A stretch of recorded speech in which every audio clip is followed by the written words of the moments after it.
አብዛኛው ሰው ከፈተና የሚወድቀው ስላላጠና አይደለም። ያጠናውን ነገር የፈተና ክፍል ውስጥ ሲገባ መተግበር ስለሚያቅተው ነው። ለሳምንታት፣ ለወራት፣ ለዓመታት ሁላ አጥንተህ ያጠናኸው ነገር የመፈተኛ ክፍል ውስጥ ስትገባ ባዶ የሚሆንብህ ከሆነ የሚጠፋብህ ከሆነ እጅህ ይንቀጠቀጣል። የባዶነት ስሜት ይሰማሃል። ምንም እንዳላጠና ስለዛ ነገር ምንም እንደማታውቅ ይሰማሃል። ይህ ያንተ ጥፋት ወይም አለማጥናትህ አይደለም። ይህንን ያመጣብህ የአስተሳሰብ ችግር ነው ኦር የማይንድ ሴት ሽፍት ስለሚያስፈልግህ ነው። በዚህ ቪዲዮ የማይንድ ሴት ሽፍት እናደርጋለን። አብዛኛው ስኬታማ ሰዎችና በፈተና ስኬታማ የሚሆኑ ሰዎች የሚጠቀሙበትን 3 ሚስጥሮች እነግርሃለሁ። እነዚህ 3 ሚስጥሮች ከፈተና በፊት ማድረግ ያለብህ፣ በፈተና ሰዓት ማድረግ ያለብህና ከፈተና በኋላ ማድረግ ያለብህን ነገር አጠቃለው የሚይዙና የሚነግሩ ናቸው። እነዚህ ነገሮች አስተውለህ ካዳመጥክ፣ አስተውለህ የምታደርጋቸው ከሆነ እመነኝ የትኛውንም ፈተና በስኬት እንደምታልፍ 100% እርግጠኛ ሆኜ ልነግርህ እፈልጋለሁ። ካንተ የሚጠበቀው ይህንን ቪዲዮ እስከ መጨረሻው አይቶ ያየኸውንም ነገር ወደ ፈተና ስትገባ መተግበር ብቻ ነው። እነዚህ ሚስጥሮች እንደተለመዱት አይነቶች በደንብ አንብብ፣ በደንብ አጥና፣ በደንብ አድርገህ ጥያቄውን አንብብ የሚሉ አይደሉም። እነዚህ ሪል ወርልድ ላይ ያሉ ሁሉም ስኬታማ ጎበዝ ተማሪዎች የሚባሉት የሚጠቀሙባቸው ሚስጥሮች ናቸው። እኔ ግን ዛሬ አጭር ደቂቃ ውስጥ አሳልፌ እሰጥሃለሁ። ይህንን ነገር አስተውለህ ካዳመጥክ በፈተና ላይ ስኬታማ እንደምትሆን፣ ፈተናው እንደምታልፍ እርግጠኛ ሆኜ እነግርሃለሁ። ለማታውቁኝ ሰዎች ዮሐንስ እባላለሁ። በዚህ የዩቲዩብ ቻናል ላይ ስለ ፋይናንስ፣ ቢዝነስ እና ራስን ስለማጎልበት ብዙ ቪዲዮዎችን ሰርቻለሁ። ከዚህም በኋላ ለናንተ ለተከበራችሁ ተመልካቾቼ ብዙ ቪዲዮዎችን ማዘጋጅ ይሆናል። ከናንተ የሚጠበቀው ሰብስክራይብ አድርጋችሁ የሚለቀቁትን ቪዲዮዎች መመልከት ብቻ ነው። የመጀመሪያው ደረጃ ወይም የመጀመሪያው ሚስጥር ፈተና ሲቃረብ ማድረግ ያለብህ ፕሪ ኤግዛም ሩቲን። 90% የሚሆኑ ተማሪዎች ይሄንን ስህተት ይሰራሉ። ነገር ግን እናንተ ይሄንን ስህተት መስራት የለባችሁ። አብዛኛው ተማሪዎች ለፈተናው 24 ሰዓት ሲቀረው ጭምር ያነባሉ። ነገር ግን 10% የሚሆኑት ስኬታማ ተማሪዎች ይሄንን ነገር አያደርጉት። ምክንያቱም አይምሯችሁ ነገሮችን የሚያደራጅበት ያነበባችሁትን የምታውቁትን ነገር አናላይዝ የሚያደርግበት ሰዓት ነው እንጂ ፈተናው 24 ሰዓት ቀርቶት እንደነገ ልትፈተኑ ዛሬ ማንበብና መዘጋጀት የለባችሁ። ከቻላችሁ ቀደም አድርጋችሁ አንብባችሁ መዘጋጀት ነው የሚጠበቅባችሁ እንጂ። ስለዚህ ፈተና ከመፈተን በፊት በእነዚህ ነገሮች መዘጋጀት ይጠበቅብሃል። ፈተና ስለ ፈተናው በማሰብ አይደለም ጊዜ ማሳለፍ ያለብን። አብዛኞቻችን ፈተና ሲደርስ እንጨነቃለን፣ ስትረስድ እንሆናለን። እንደውም አንዳንዶቹ ሲያጠኑ ላይ ያድራሉ። ለነገ ፈተና ሌሊቱን ሙሉ ሲያጠኑ ያድራሉ። የምታደርገው ነገር ትክክል አይደለም። ፈተናው ላይ እንዳታልፍ፣ ፈተናውን እንዳትሰራው እንቅፋት ይሆንባል። እስከዛሬም መለስ ብላችሁ ካሰባችሁ ፈተናውን እንዳታልፉና ፈተናው ላይ እንድትወድቁ ምክንያት የሆናችሁ ነገር ለፈተናው የምታደርጉት ዝግጅት ነው። አብዛኛው ተማሪ ፈተና ሲደርስ እንደውም እዛው ፈተናው ከመድረሱ ከመግባታቸው በፊት ይጠያየቃሉ፣ ጥያቄ ይሰራሉ። እሱ ነገር ሙሉ ለሙሉ ስህተት ነው። የምታውቀውን ነገር እንዲጠፋብህ ያደርጋል፣ ቴንሽን ያደርጋል። ምክንያቱም አንዱ ዛሬ አንተ ያነበብከው ሌላ ነው፣ ሌላው ደግሞ ያነበበው ሌላ ነው። ሌላኛው የተረዳበት አንግል ሌላ ነው፣ አንተ የተረዳህበት አንግል ሌላ ነው። ስለዚህ ከሱ ጋር ዲስከስ በምታደርግበት ጊዜ ፈተናውን እንዳሰራ እንቅፋት ሊሆን ይችላል፣ ቴንሽን ሊያደርግ ይችላል።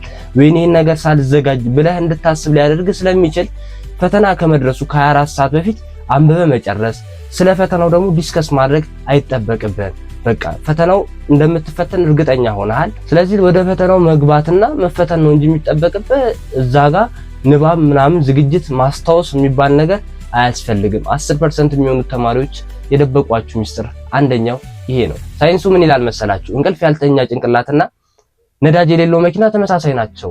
ሁለቱም ፈተና ላይ ሲሄዱ ባዶ ነው የሚሆኑት። መንቀሳቀስ አይችሉም፣ መስራት አይችሉም። የምታውቀውም ነገር ቢሆን እኮ ላሰራው ትችላለህ። ስለዚህ ፈተና ከመዳረሱ በፊት በቂ እንቅልፍ መተኛት ይጠበቅብሃል። ሌሊቱን እያነበብክ ማሳለፍ የለብህም። ፈተና ከመድረሱ በፊት ሶሻል ሚዲያ መጠቀም የለባችሁም። በዚህ በ24 ሰዓት ውስጥ በብሬክ ውስጥ ሶሻል ሚዲያ መጠቀም የለባችሁ። በተለይ እነዚህ ሾርት ፎርም ቪዲዮዎች ያጠናኸው ነገር እንዲጠፋብህ ነው መልሶ የሚያደርጉብህ። ስለዚህ ከነዚህ ነገሮች በእነዚህ 24 ሰዓት ውስጥ መራቅ ይጠበቅባችኋል። ከቻላችሁ ወደ እምነት ቦታዎች በመሄድ መዝሙሮች ካሉ በየሃይማኖታችሁ ያሉትን ነገሮች በእነዚህ ሰዓት በዚህ ክፍተት ውስጥ ማዳመጥና መተግበር ነው ያለባችሁ። እዛው ደግሞ ሁለተኛ ከፈተና በፊት ማድረግ ያለብህ የማንነት ለውጥ ማድረግ አለብን። ፈተናው ሊጥሉኝ ነው፣ ፈተናው እንዲህ ሊያደርገኝ ነው፣ በፈተናው እንደዚህ ሊያደርጉን ነው፣ እኛን ሊጥሉን ፈልገው ነው፣ እንዲህ ሊያደርጉ ነው የሚል ነገር ካይምሮ አውጣ። የማንነት ለውጥ አድርግ። በቃ ፈተና ማለት አንተ ያወቅከውን ነገር ምን ያህል ታውቀዋለህ የሚለውን ነገር ለማወቅና ለመገምገም። ስለዚህ ያንን ፈተና መጥላት የለብህም። በቃ ያን ነገር በጸጋ መቀበል ነው።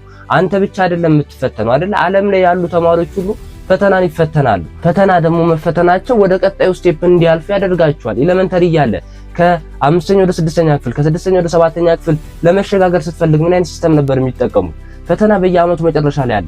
አሁንም ትልቅ ሌቭል ላይ ስትደርስ ምናልባት የ12ኛ ክፍል ሊሆን ይችላል የምትፈተነው፣ የሆለስቲክ ሊሆን ይችላል፣ የኤግዚት ኤግዛም ሊሆን ይችላል፣ ጋት ሊሆን ይችላል። የትኛውንም ፈተና ብትፈተን ያን ስለዛ ነገር ምን ያህል ታውቃለህ የሚለውን ነገር ለመገመት ነው። ፈተና ደግሞ የሚያሳየው ያነበብከውን ችሎታ ነው እንጂ ያንተን ማንነት ሊገልጽ አይችልም። እዛ ፈተና ላይ አልተሳካልህም ማለት አንተ ምንም አታውቅም ማለት አይደለም። ስለዚህ ፈተናን ከመፈተን በፊት የማንነት ለውጥ ማድረግ አለብህ። በቃ ይሄ ፈተና እኔ ምን ያህል የትኛው ቦታ ላይ እንዳለው ለማወቅ ተፈልጎ ነው እየተደረገ ያለው የሚለውን ነገር ተቀብለ መግባት አለብህ እንጂ ፈተናው እኔን ሊጥለኝ ነው፣ ፈተናው እንዲህ ሊያደርጉኝ ነው ብለህ ማሰብ የለብህም። ማሰብም አይጠበቅብህም። አብዛኛው ጎበዝ ተማሪዎች ይሄንንም ነገር ይደብቃሉ። ፈተና ከመፈተናቸው በፊት ይሄን ነገር ነው የሚያደርጉት። አስተሳሰባችን ነው ሁሉን ነገር እንድናሳካ የሚያደርገን። የምናውቀው ነገር እንዲጠፋብንም የሚያደርገው አስተሳሰባችን፣ መደንገጣችን ነው። ስለዚህ ከፈተናው በፊት ይሄንን ነገር ማድረግ የግድ ይጠበቅብናል። የማንነት ለውጥ፣ የአስተሳሰብ ለውጥ። እኔ ይሄንን ፈተና በደንብ አድርጌ እሰራዋለሁ ይል አስተሳሰብ አእምሮአችን ውስጥ ሊኖር ይገባል። ከፈተና በፊት እነዚህ ነገሮች አደረግን። ስቴፕ 2 ወይም ሁለተኛው ሚስጥር ደግሞ በፈተና ሰዓት ማድረግ ያለብን ነገር ነው። አብዛኞቻችን ከፈተና በፊት እነዚህ ነገሮች ካደረግን በኋላ ከፈተና በኋላ ደግሞ እነዚህን 3 ነገሮች የግድ ማድረግ ይጠበቅብናል። እኛ ወደ ፈተናው ክፍል ወይም ወደ ቴስቱ ወደ ኤግዛሙ ክፍል መግባት ጀመርን። አብዛኞቻችን የልብ ምታችን ይጨምራል፣ እጃችን መንቀጥቀጥ ይጀምራል። ይህንን ነገር ግን ዜሮ የምናደርግበት ሲስተም መጠቀም አለብን። ቦክስ ብሪዚንግ የሚባል ሲስተም አለ።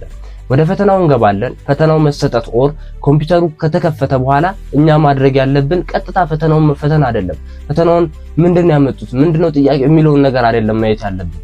ቦክስ ብሪዚንግ የሚባለውን ሲስተም መጠቀም ይኖርብናል። ይህን ጥናት ያደረጉት የሃርቫርድ ዩኒቨርሲቲ የቀድሞ ተማሪዎች ነበሩና ቦክስ ብሪዚንግ የተጠቀሙ ተማሪዎች ይህንን ብሪዚንግ ካልተጠቀሙ ተማሪዎች በፈተና ላይ ትልቅ ለውጥ ይኖራል። ተመሳሳይ ኩል ተማሪዎች 2 ኤ እና ቢ የሚባሉ ተማሪዎች አንብበው ቦክስ ብሪዚንግ ይህንን ሲስተም የተጠቀሙት ፈተናውን በደንብ አድርገው ሲሰሩ፣ ይህንን ሲስተም ደግሞ ያልተጠቀሙ ተማሪዎች ከፈተናው ውጤታቸው ዝቅ ሲል ታይቷል።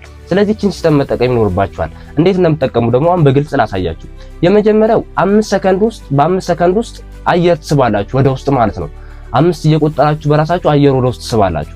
5 ሰከንድ ደግሞ አየሩን እዛው ትይዙታላችሁ ለ5 ሰከንድ። እንደገና 5 ሰከንድ ደግሞ አየሩን ታውታላችሁ። ይሄንን ስቴፕ 3 ጊዜ ትጠቀሙታላችሁ። 3 ጊዜ ይሄንን ደጋግማችሁ ታደርጉታላችሁ ማለት ነው። ይሄን ሲስተም መጠቀማችን በሰውነታችን ውስጥ ያለውን የጭንቀት ሆርሞን ሙሉ ለሙሉ ያስወግድልናል። ስለዚህ እኛንም ሲስተም መጠቀም ተገቢና አስፈላጊ ነው። ሁለተኛው ደግሞ ዘ ሞመንተም ቢልደር የሚባለው ሲስተም የሚጠቅማችሁ ጭንቅላታችሁ በዶፓሚን እንዲሞላ ነው።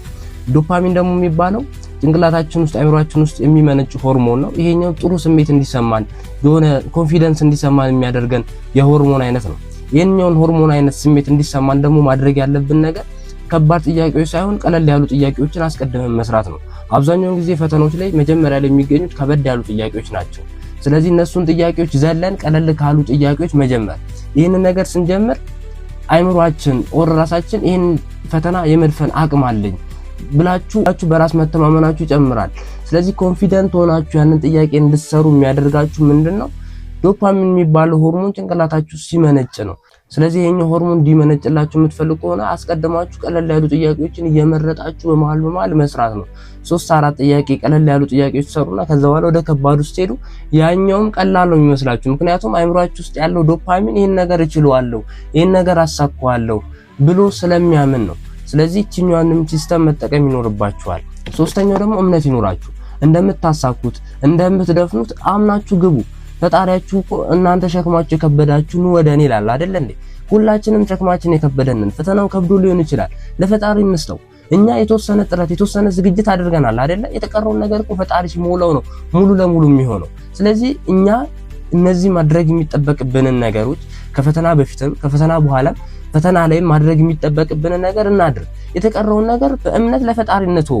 ስለ እምነት ስናወራ በጣም አማኝ የሚባለው ገበሬ ነው። አምኖ ዘሩን የዘር ፍሬውን ለመሬት ይሰጠዋል። ከዛ በኋላ ጸጥ የሚልበት እኮ ወቅት አለ። 2 ወር 3 ወር ጸጥ ይላል። ምንም ነገር ብቅ ራሱ አይልም። ግን ያን ነገር በእምነት ነው የሚጠብቀው። በእምነት ነው ነገሮች እስኪሄዱ ድረስ የሚጠብቀው። ስለዚህ እናንተም እንደ ገበሬ ሆናችሁ በእምነት መጠበቅ ነው። በእምነት ያን ነገር ማድረግ ነው። ስለዚህ እስካመናችሁ ድረስ ምንም ነገር ይሳካል። ለፈጣሪ የሚሳለው ነገር የለም። እናንተን እንኳን ከዚች ፈተና ማሳለፍ ከብዙ ፈተና አሳልፎናል አይደል እንዴ? ስለዚህ በፈጣሪያችሁ ማመንና መታመን ይጠበቅባችኋል። በትንሹ የታመነ ነው በትልቁ የሚሾመው። በትንሿ ነገር ስትታመኑ ነው በትልቅ ነገር ልትሾሙ የምትችሉት። በትንሽዋ ጥያቄ ስትታመኑ ነው ከበድ ያለውን ልትሰሩ የምትችሉት። ስለዚህ ታመኑ፣ እመኑ። ሶስተኛው ሚስጥር ደግሞ ፈተናን ወደ ስኬት መቀየር ኦር ፖስት ኤግዛሚኔሽን። ከፈተናው በኋላ ማድረግ ያለብን ነገር ፈተናውን ጨረስን፣ ፈተናውን ሞከር ነው ሰራን አይደለ? ከዛ በኋላ ያሉትን ነገሮች ለራሳችን መናገር ያለብን ነገሮች መምረጥ ይኖርብናል። እኔ አላቅም፣ እኔ ሰነፍ ስለሆንኩ ነው፣ እኔ እንዲህ ስለሆንኩ ነው ብለን ለራሳችን መናገር የለብንም። ስኬታማ ሰዎች ኦር 10% የሚሆኑት ተማሪዎች ከዛ ፈተና ተምረው ነው የሚያልፉት። ከኤክሳቸው ተምረው ነው እንጂ የሚያልፉት እንደዚህ ስለሆነ ብለው አያማሩም። አታማር። በቃ ያለው ነገር አንተ ሞክረዋል፣ አንተ እስከምትችለው ድረስ አድርገሃል አይደል? የተቀረውን ነገር ለፈጣሪ ነው የምትሰጠው። ከፈተናም በኋላ ያለውን ነገር ማማረር የለብህም። በቃ አንተ መስራት እስከምትችለው እስካነበብከው ድረስ አሁን ላይ ሰርተሃል። ለሚቀጥለው ደግሞ ከዛ ነገር አሻሽለ መገኘት ነው እንጂ ያለብህ እኔ ሰነፍ ስለሆንኩኝ ነው፣ እኔ እድል ስለሌለኝ ነው፣ እኔ እንደዚህ ስለሆንኩ ነው ብለህ የባሰ ተጨማሪ ነገር ማድረግ የለብህም። ባለህ ላይ ነገር ላይ ነው የሚጨመር ላለው ይጨመርለታል አይደል? ስለዚህ አንተ ማማረር እንትን የምትል ከሆነ ማማረር ይጨመርልሃል። የምታማረርበት ምክንያት ይጨመርልሃል። የምታመሰግንም ደግሞ ከሆነ የምታመሰግንበት ምክንያት ይጨመርልሃል። ስለዚህ ውጤቱን በጸጋ መቀበል አለብህ። ፈተናው ተሳካልህም አልተሳካልህም በጸጋ መቀበል ይጠበቅብሃል። ምክንያቱም ያ ያንተ ተርኒንግ ፖይንት ሊሆን ይችላል። እዛ ነገር ላይ ስላልተሳካልህ ህይወት ጨለመች ማለት አይደለም።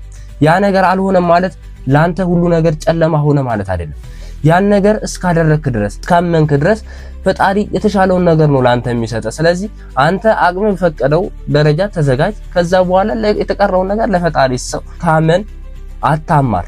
እነዚህ ነገሮች እስካደረክ ድረስ በፈተና በየትኛውም የህይወት ዘርፍ ውስጥ ስኬታማ እንደምትሆን 100% እርግጠኛ ሆኜ ነው የምነግርህ። ምክንያቱም ፈጣሪ ያለበት ነገር፣ ፈጣሪ የተጨመረበት ነገር ሁሉም ነገር የስኬት ጎዳና ነው የሚሆነው። ስለዚህ ኤክስ የገባብህን ነገር እኔ እዚህ ቦታ ላይ ክፍተት አለብኝ ብለህ እነዛ ነገሮች ላይ አተኩረ ማንበብ ነው። ሁላችንም እኮ በፈተናዎች ላይ ወድቀናል።